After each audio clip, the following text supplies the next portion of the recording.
You all have come now to Bangalore, and yesterday you had gone to Mysore, which was ruled by Mahishasura. That's the reason you didn't get your food. It crossed you. It's better not to eat food in such places, isn't it? All right. So, it's a very beautiful place, Bangalore is. Climate is beautiful.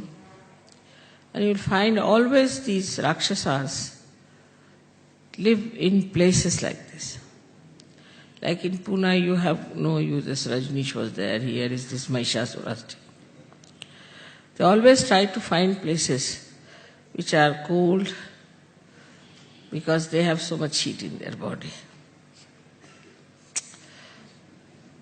Now, as you know, there's one more Rakshasa here who has to be exposed. And this, today, through our puja, we should achieve.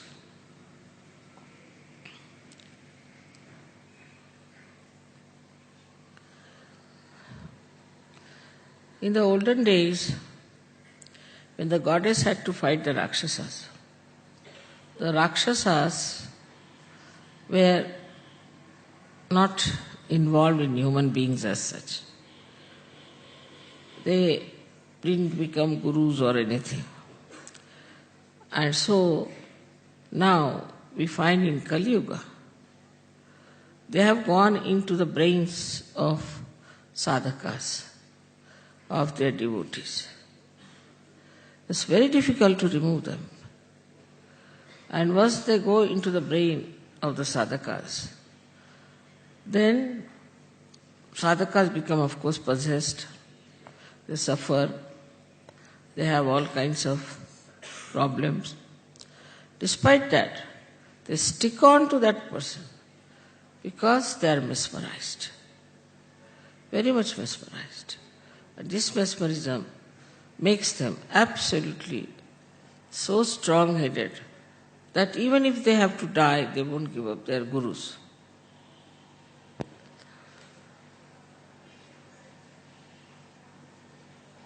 The main thing is that in this Kali Yuga, there are so many sadhakas.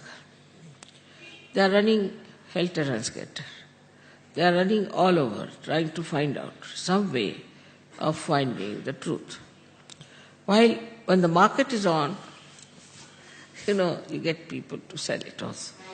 So that's how so many have come up and are trying these tricks on people all over. Most of them have gone in the Western countries because people have money. Thank God we are not so rich in India that they could not befool us, especially in America. And Americans took to these people as a fish takes to water. Very surprising. I went there and told them and warned them, they wouldn't listen to me. They can't understand anything that you can get without money. But despite all that, so many of you have been able to come to Sahaja Yoga and get to the reality. It's your destiny. It's blessings to you of your previous lives that you could see it so clearly and come to Sahaja Yoga. And now you have grown so much. You have become so matured. When you understand what others are doing is absolutely wrong.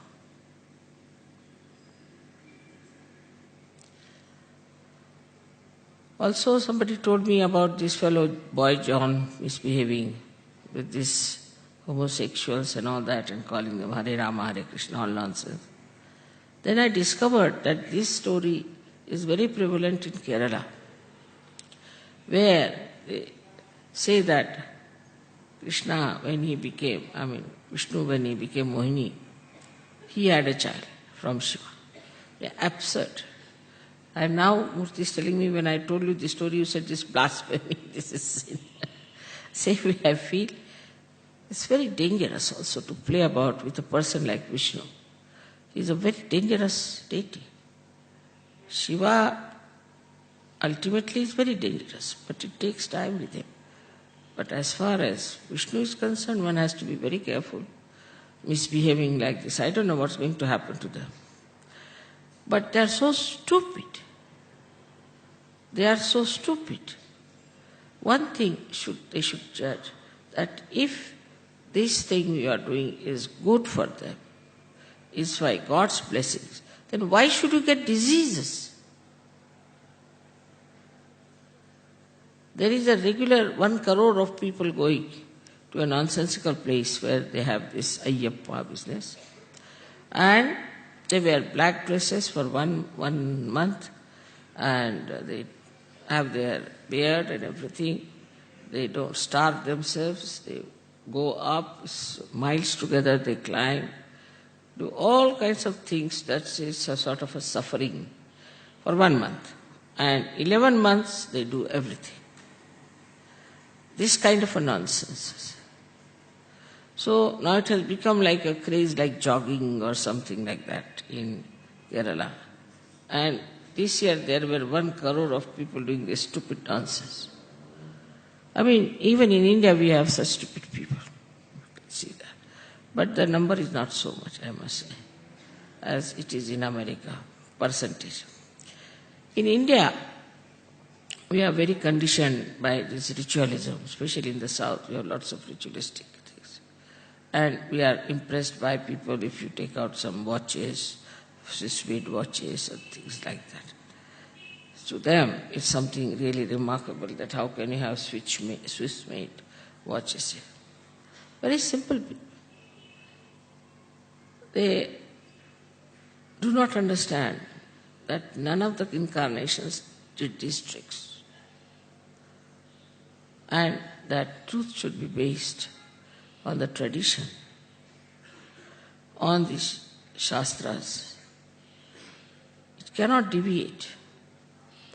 And whatever deviates is actually heretic and also is blasphemy.